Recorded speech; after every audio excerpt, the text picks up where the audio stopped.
Good morning class. Last lecture में हम लोग गति के तीनों नियम को समझ चुके थे। आज हम संवेग संरक्षण के सिद्धांत को पहले समझेंगे। ठीक है, संवेग संरक्षण का सिद्धांत मतलब मान लीजिए कोई वस्तु है जिसका द्रव्यमान m1 है, गति u1 वेग से गति कर रही है। दूसरी वस्तु m2 है जो u2 वेग से गति कर रही है। ठीक है, अब इसका जो संवेग है वो क्या होगा, p1 बराबर m1 u1 और इसका संवेग है m2 u2।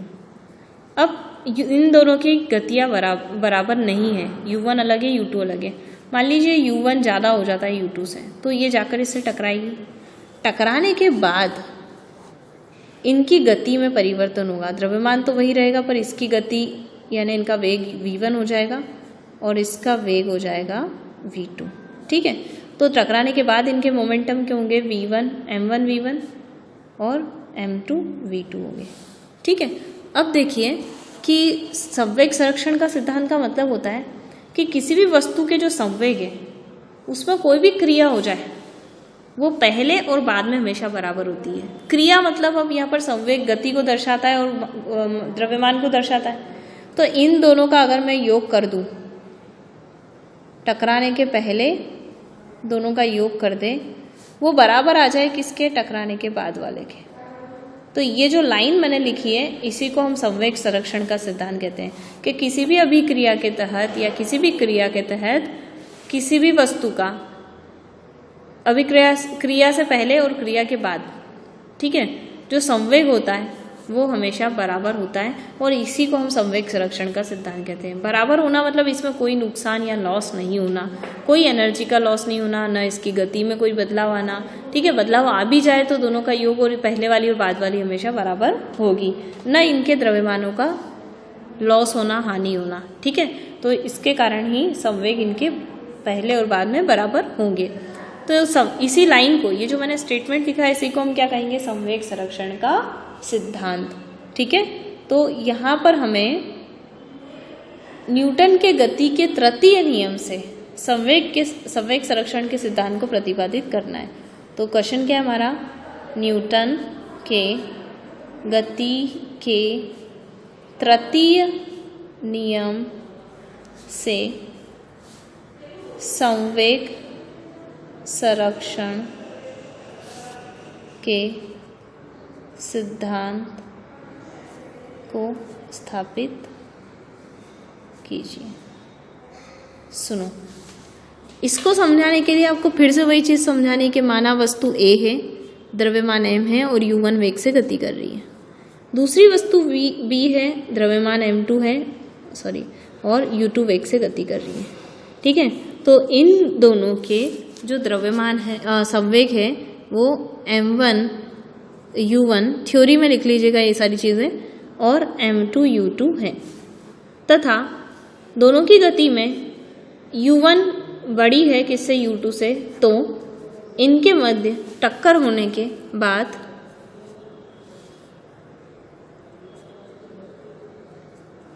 पहली वाली वस्तु का वेग v1 और दूसरी वाली वस्तु का वेग v2 हो जाता है। तब इनके द्रव्यमान क्रमशः m1 v1 और m2 v2 होते हैं। ठीक है, संवेग इनके m1 v1 और m2 v2 होते हैं। अब हमें इस वाली लाइन को लाना है, किसकी हेल्प से लाना है, न्यूटन के गति के तृतीय नियम से। तो हम जानते हैं कि जब पहली वस्तु दूसरी से टकराई होगी, तो मैंने बताया था कि एक क्रिया हुई, पहली दूसरी से टकराई, तो उसी समय दूसरी ने पहली पर वही बल लगाया होगा जो पहली ने दूसरी पर लगाया होगा। क्योंकि न्यूटन के गति के तृतीय नियम से, न्यूटन के गति का तीसरा नियम क्या बोलता है कि पहली वस्तु दूसरी पे जो बल लगाती है, 2-1 मतलब पहली दूसरी पे जो बल लगाती है, उसी समय दूसरी वाली वस्तु ने पहली पर बल लगाया होगा। जब इससे टकराई तो उसी समय इसका उतना ही बल इसने इस पे लगाया है, लेकिन इसने ऐसे लगाया, इसने उल्टा, यानी इनकी दिशा में क्या होता है, विपरीत होती है। पहली वाली उतना ही बल लगाती है, दोनों बल बराबर हैं, लेकिन वो कैसे लगाती है, इसकी दिशा के विपरीत, यानी इसके आगे हमने माइनस लिखा। ठीक है, अब देखिए हमें यहाँ पर दोनों पक्षों में डेल टी से गुणा करना है। ऐसा क्यों? क्योंकि मैं कहाँ जा रही हूँ, संवेग पे जा रही हूँ। किससे जा रही हूँ? बल पे। और मुझे पता है कि बल और संवेग का क्या नाता है, न्यूटन की गति का दूसरा नियम आप जानते हैं कि जो बल होता है वो संवेग में परिवर्तन की दर के बराबर होता है। तो अगर इस डेल टी का गुणा मैं यहाँ कर दूँ बल में, ठीक है, तो मैं संवेग पे आ सकती हूँ। और मुझे यही तो करना है, न्यूटन की गति का तीसरे नियम से संवेग संरक्षण का नियम स्थापित करना है। संवेग संरक्षण कब स्थापित करूंगी? जब संवेग पे पहुंचूंगी। तो बल से संवेग पे जाने का रास्ता क्या है? ये डेल टी, न्यूटन के गति का दूसरा नियम है, equal to minus F12 del T है।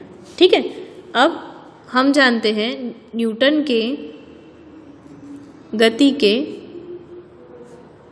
द्वितीय नियम से,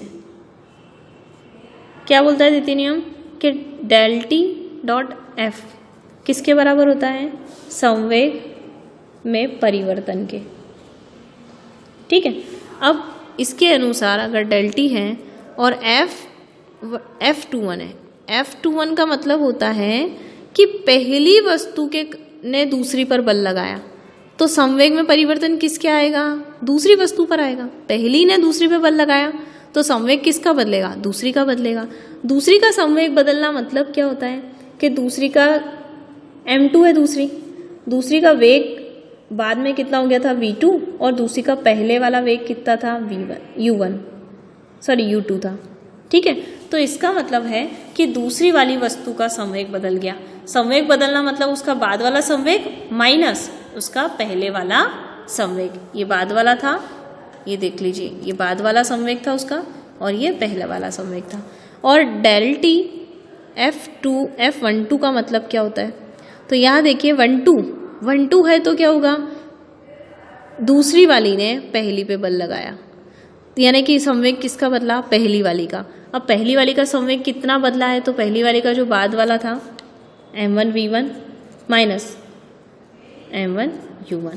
ठीक है, अब देखिए ये दोनों आपस में बराबर है, तो ये जो मान निकले हैं इसका नाम समीकरण 1 रखते थे। तो समीकरण 1 से क्या पता चला? 1 से ये जो मान है इसकी जगह हमने ये वैल्यू रख दी, तो m2u2 minus m2v2 minus m2u2 equal to, minus लगाए, यहाँ पर माइनस लगाओ, ब्रैकेट में ये रखो m1v1 m1u1।